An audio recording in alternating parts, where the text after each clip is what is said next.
السلام علیکم، welcome to alpha genomics. اور آج ہم اپنے لیکچر انٹروڈکشن ٹو انڈسٹریل مائکروبیولوجی کو ہی کنٹینیو کرتے ہوئے ایک بہت امپورٹنٹ ٹاپک ڈسکس کریں گے، جو کہ ہے difference between up stream processing and down stream processing. آپ جب انڈسٹریل مائکروبیولوجی کا کورس پڑھ لیتے ہیں یا پھر اس پہ کچھ ریسرچ کر لیتے ہیں، اور اس کے بعد جب آپ کسی بھی انڈسٹری میں انٹرویو کے لیے جاتے ہیں تو آپ سے جو سوال ضرور پوچھا جاتا ہے وہ یہ ہے کہ آپ کو اپ اسٹریم پروسیسنگ اور ڈاؤن اسٹریم پروسیسنگ کے درمیان کوئی ڈفرینس پتہ ہے یا نہیں پتہ. اور اس پہ بہت سے لوگ بہت غلطیاں کرتے ہیں،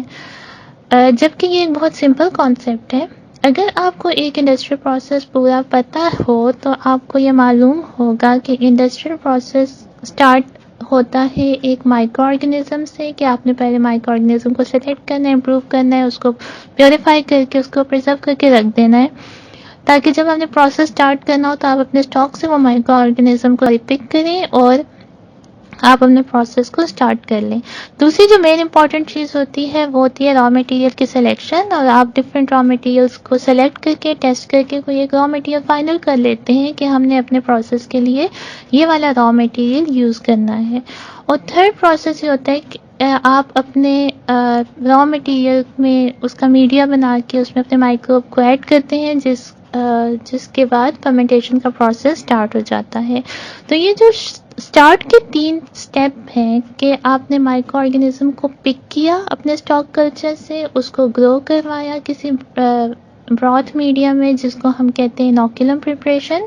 اور اس کے بعد ہم نے اس کو فرمنٹیشن میڈیا میں یا پھر را مٹیریل میں ایڈ کیا، اور پھر جب اس کے فرمنٹیشن کا پروسیس سٹارٹ ہو گیا یا فرمنٹیشن کا پروسیس جب ہو جاتا ہے، یہ جو سارے سٹیپس ہیں یہ انکلوڈ ہوتے ہیں اپ اسٹریم پروسیسنگ میں. جب آپ کا فرمنٹیشن کا پروسیس کمپلیٹ ہو جاتا ہے اور پروڈکٹ بن جاتا ہے، اس کے بعد جو آپ سٹیپس کیری آؤٹ کرتے ہیں ان سب کو کہتے ہیں down stream processing. Down stream processing جو ہوتی ہے اس میں آپ دیکھتے ہیں کہ آپ نے جو پروڈکٹ بنوایا ہے، جو آپ کے مائکرو آرگنزم نے پروڈکٹ بنایا ہے، وہ اگر انٹرا سیلر پروڈکٹ ہے تو آپ سیلز کی ڈسرپشن کر کے اس کو ریلیز کرواتے ہیں، اور اگر وہ ایکسٹرا سیلر پروڈکٹ ہے تو آپ اس کو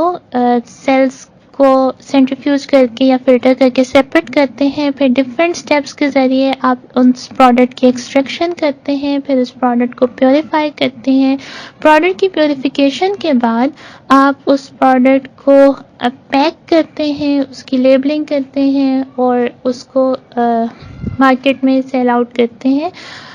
اور اس سارے پروسیس کو ڈاؤن اسٹریم پروسیسنگ کہتے ہیں. اس کے علاوہ جو آپ کے پروسیس میں جو ویسٹ جنریٹ ہوتا ہے، اس ویسٹ کو آپ نے ویسے ہی انوائرمنٹ میں نہیں چھوڑ دینا ہوتا، آپ نے اس کو پراپرلی ڈسپوز آف کرنا ہوتا ہے تاکہ وہ انوائرمنٹ کے لیے ہارمفل نہ ہو. آپ ادھر اس کو کسی اور انڈسٹری میں ٹرانسفر کر سکتے ہیں جہاں وہ کسی اور پروسیس میں یوز ہو جائے، یا پھر آپ اس کو پراپرلی ڈسپوز کرتے ہیں تاکہ وہ انوائرمنٹ کے لیے ہارمفل نہ ہو، یا انوائرمنٹ میں جو بھی اینیملز یا ہیومن ہیں ان پہ کوئی ہارمفل افیکٹ نہ ہو. تو یہ ویسٹ کا ڈسپوزل اور پروڈکٹ کی سیپریشن، پیوریفیکیشن، پیکیجنگ، یہ سارے سٹیپس جو آتے ہیں یہ آتے ہیں ڈاؤن اسٹریم پروسیسنگ میں. ان شارٹ یہ کہ فرمنٹیشن کے پروسیس سے پہلے والے جتنے بھی سٹیپس ہوتے ہیں وہ اپ اسٹریم پروسیس میں آتے ہیں، اور فرمنٹیشن کے پروسیس کے بعد والے جتنے بھی سٹیپس ہوتے ہیں وہ ڈاؤن اسٹریم پروسیس میں آتے ہیں. اس کے علاوہ اس میں ایک اور چیز جو بہت امپورٹنٹ ہوتی ہے کہ یہ اپ اسٹریم پروسیسنگ اور ڈاؤن اسٹریم پروسیسنگ یہ سب ایک مائکرو بایولوجسٹ کا کام نہیں ہوتا، بلکہ ایک پوری انڈسٹری کو چلانے کے لیے ڈفرینٹ ڈسپلنس کے لوگ ہمیں چاہیے ہوتے ہیں، جس میں مائکرو بایولوجسٹ بھی ریکوائر ہوتے ہیں جو کہ مائکروبس کی سلیکشن میں، اس کی امپروومنٹ میں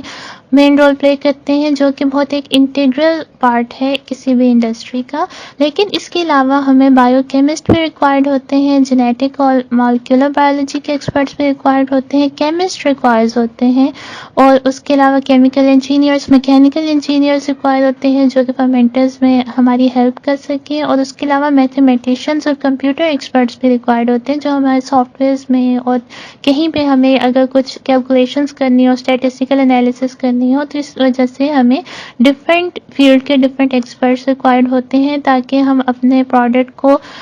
ڈفرینٹ طریقوں سے اسٹڈی کر کے ڈفرینٹ آسپیکٹس کو اس کو اسٹڈی کریں اور اس کو پھر مارکیٹ میں جتنے بھی کمپیٹیٹرس ہیں ان کے ساتھ کمپیٹ کر سکیں. So that was very short video but that was very important topic چونکہ اس میں بہت زیادہ غلطیاں کی جاتی ہیں تو so please remember it. So if you like our video please subscribe to our channel and click on bell icon. Thank you.